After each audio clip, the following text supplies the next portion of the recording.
got it. I'm Robin Gagnon. And I'm Eric Gagnon, and we sell restaurants. We started the nation's largest restaurant brokerage firm, We Sell Restaurants, over a decade ago. You can find us online at WeSellRestaurants.com. We're on the radio once a week with the leading authorities in this industry talking about subjects trending in the restaurant business. Tweet your questions on the topic while we're on the air. Just Twitter handle Sell Restaurants or post on our Facebook page at facebook.com/WeSellRestaurants. Our goal is to satisfy your appetite for acquisition, feed the need for restaurant reality, and serve up a recipe for business success.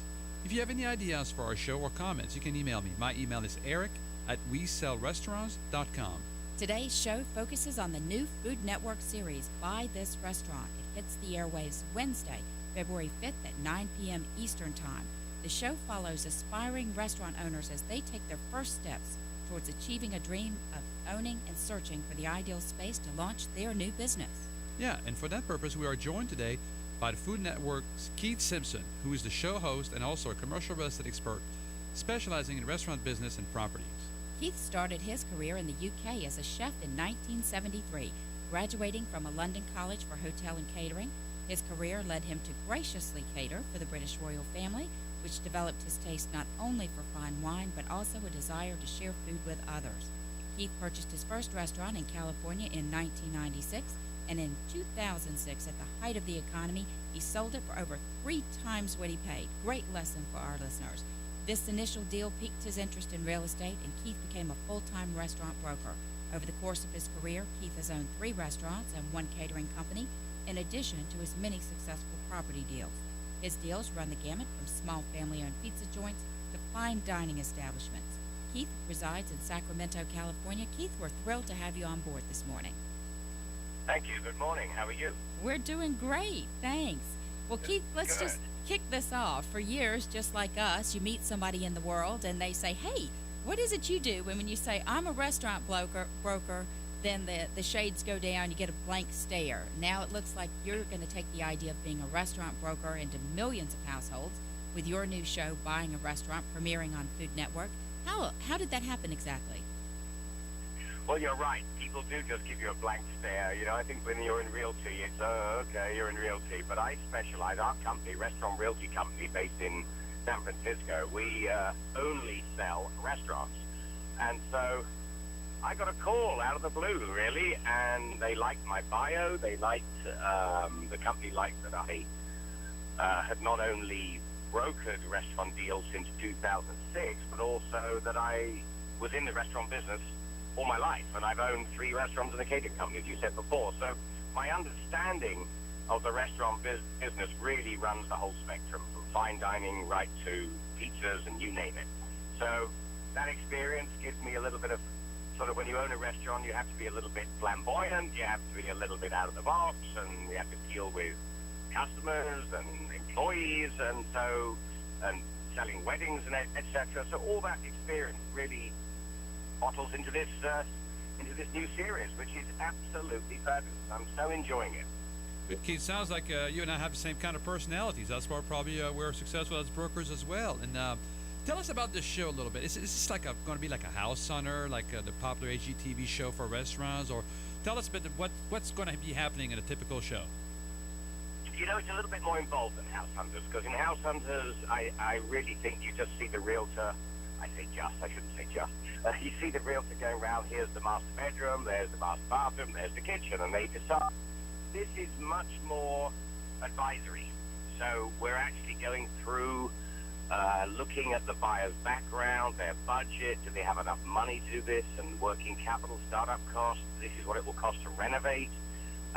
Some of the restaurants are ongoing and they're open for business. Some of the restaurants that we look at are empty shelves, but they have a restaurant structure. Whatever happened to the restaurant, I don't know, but we have all the kitchen and all the seating and everything in place. It's just a closed restaurant. The others, then the last ones we have are completely empty shelves. So we could be looking at, 2,500, 3,500 square feet of empty shell that somebody wants to turn into a restaurant. And I'm guiding them through the whole process, which makes it very exciting, because I worked for someone years ago, and I absolutely believe it, that inside every business, Inside every business person is a restaurant owner trying to get out. I totally believe that. A lot of people want to own a bar, a restaurant, a pizza joint. It's just exciting. They go out a lot. They see, they see the light and they think, hey, I could do this. And some, fine dining is very different. You need a lot of experience. Pizza restaurants, not really rocket science. So I can help people really start up their own business. And in our company, that's what the show is. I enjoy it. Great. Well, your bio mentioned that you catered for the British royal family. That sounds super exciting. Tell us about that experience and how it affected your desire to share food with others. Well, it was a very interesting time. It was a period in between 86 and 96 when I came over to America in 96. And for 10 years, I was actually the managing director of a catering company called Alexander Catering in England, and we were based about 30 miles outside of London. And we did a lot of, general catering, whether it was a wedding in someone's backyard for 200 people in sort of stockbroker belt of London. So these people were pretty wealthy, so they could afford us. But then a lot of our work was in London, and when we were in London, you have a lot of big charities, major charities, in which the patrons of those charities are the royal family.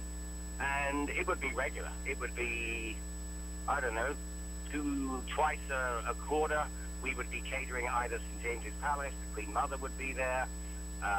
We could be at one of the big halls in the City of London. Princess Diana was there, Prince Charles was there, and then I can't remember the exact date. It's in the early 90s. My wife and I were invited to Buckingham Palace and had tea with the Queen as a thank you.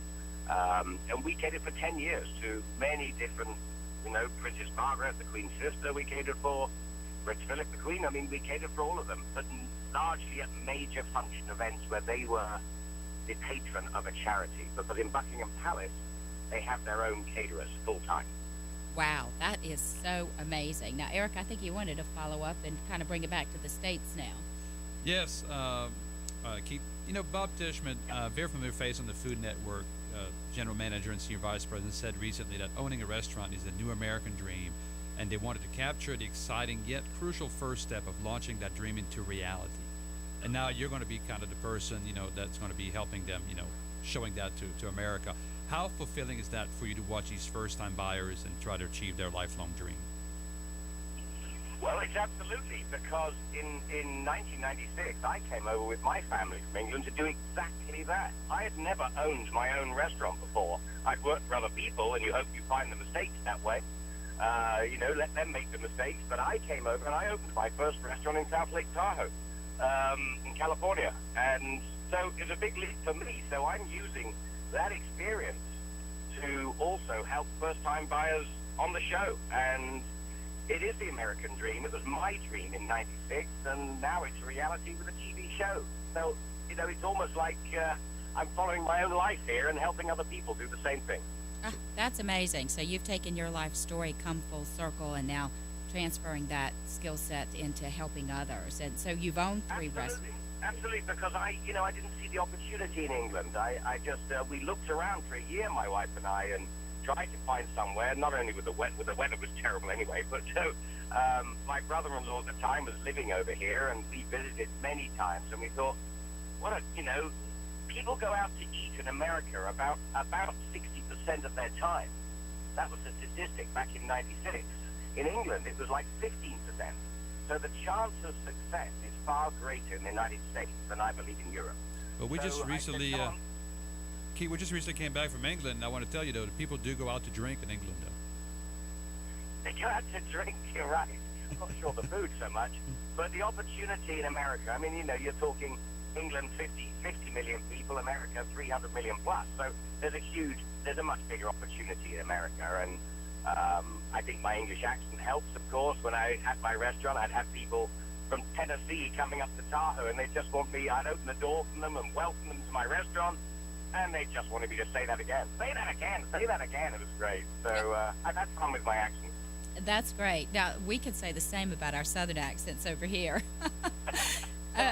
joke when people actually say to me, "Where are you from?" I say, "Oh, South Carolina." Right. They look at me for about a second before they slap me on the head. So over the course of your career, you owned these 3 restaurants. You had a catering company, and you did many successful property deals. And it seems to be a pretty familiar trend in the business. We see a lot of restaurant brokers that start out as restaurant owners. Do you think that for a restaurant broker that gives you a little bit better picture into the window of what a potential buyer needs or wants? Absolutely. I don't know that I could do my brokerage as well without the experience of all the catering and running restaurants and working for other people in hotels. I just don't know how I would do it, because you get the legal side and you have the realty exam, but from then on, as my broker at the time said, 90% of what you've just taken an exam for you won't need, because in the restaurant business it's very specific.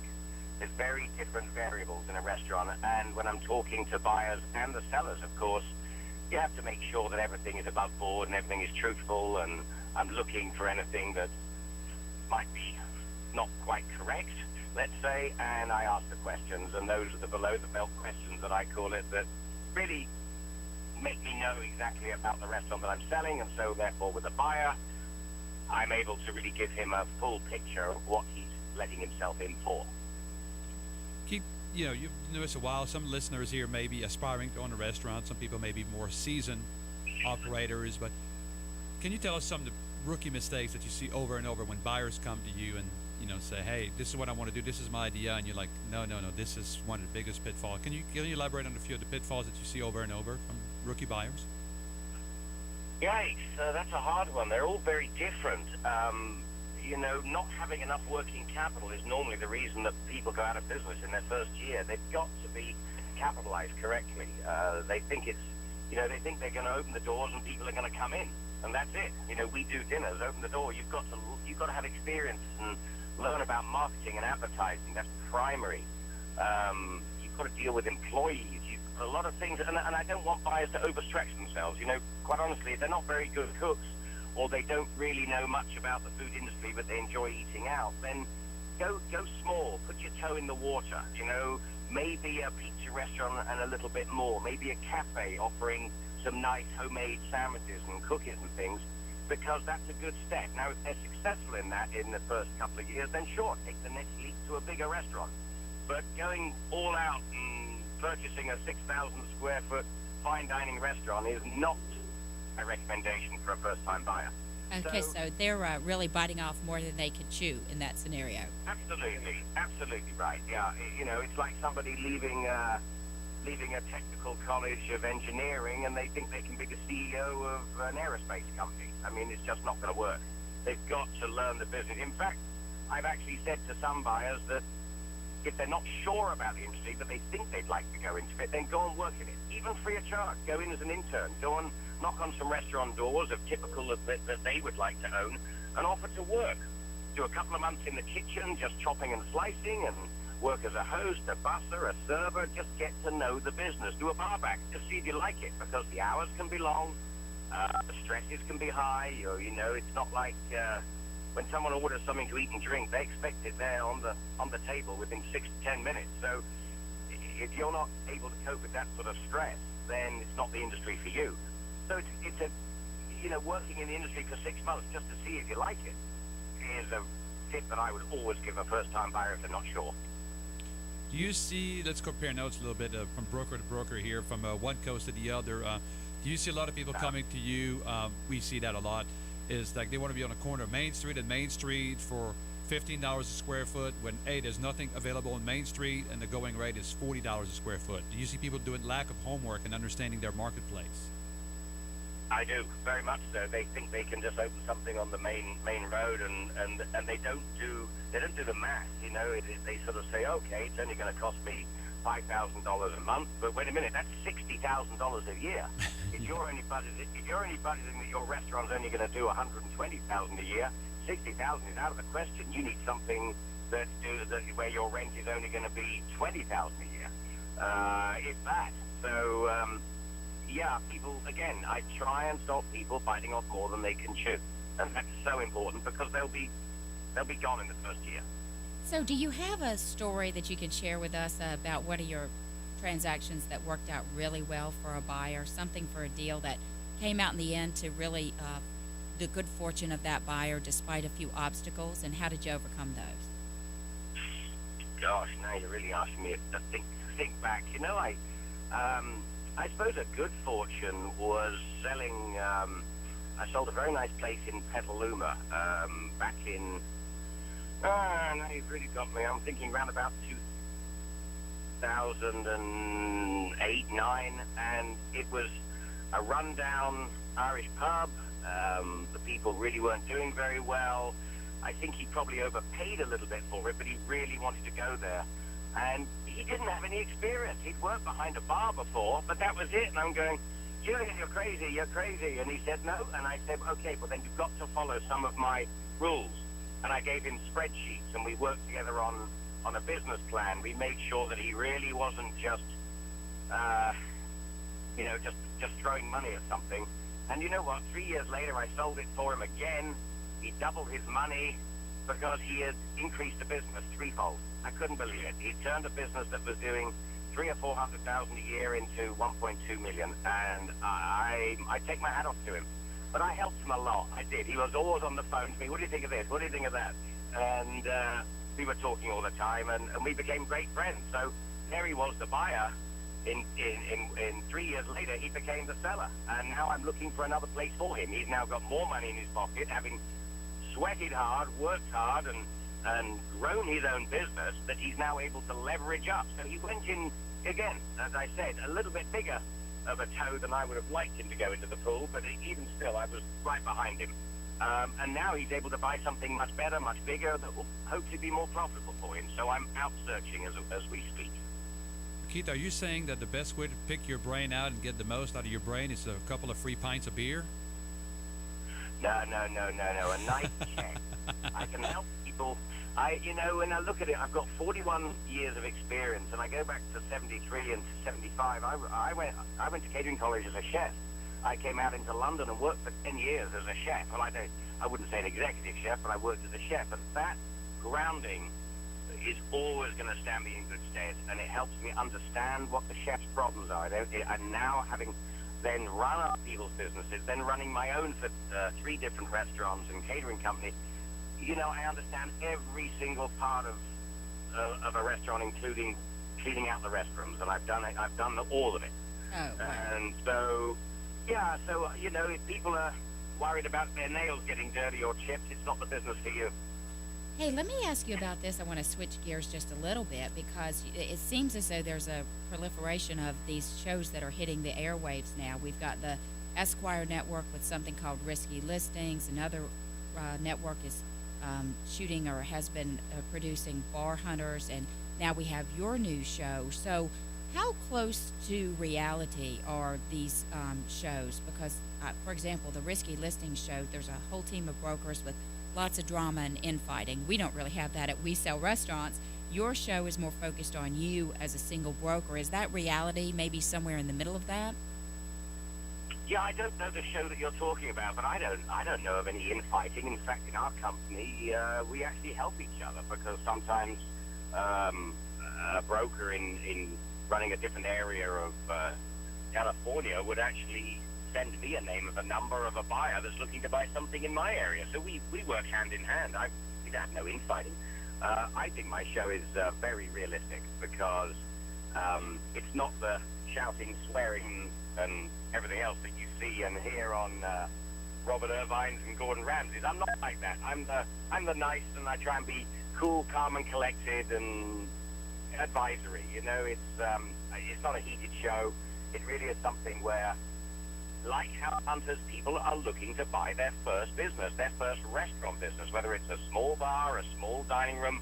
That's what they're looking for, and I'm there to help them and advise them. So, no, I don't see any arguments or any. It's not a high temperature episode or series. So now that you're on Food Network with this new show, are you actually still helping buyers and sellers with restaurants in California, or are you focusing full time on this new venture? No, I still got my day job, as I call it. So, yeah, well, the fortunate thing is I live in California, which is on the West Coast, so when they fly me east, I'm lucky with time. So when I'm finishing at 5 o'clock in the afternoon, let's say in Indianapolis, like I was last week, that's only 2 o'clock in the afternoon in California. So I'm straight back to the hotel, and I'm on the computer, and I'm on the phone. When there are breaks during the filming, I'm on the computer, I'm on the phone. So, a lot of shooting is standing around. It's not all filming, even though it's a 12-hour day of shooting. There is time for me to keep in contact, and I do. And, of course, if the show explodes and we do more and more, then yes, I'm going to need some assistance. But for now, I'm able to cope. I have 37 restaurants listed, and I've got 5 in escrow right now. Good for you, Keith. When is the show? What day? What day of the week? What time? The show, and how many episodes are going to be in the first season? Right. Okay. The show airs on Wednesday. I think it's Wednesday, the 5th of February at 9 p.m. And I think that's 9 p.m. Eastern and Pacific. I think it's Central. It's 8 p.m. So, and it's the series starts on the 5th, and there are 8 episodes in the first series. We've filmed 6 of them. I've got 2 more to do. So I'm off to sunny Florida next week, so I'm very excited to go to Fort Lauderdale. That's great, because that was going to be one of my questions is where have you been shooting? Because I know you've been all over the country, right? I have. We started in Minneapolis. We went to Austin, Texas. We went to Boston.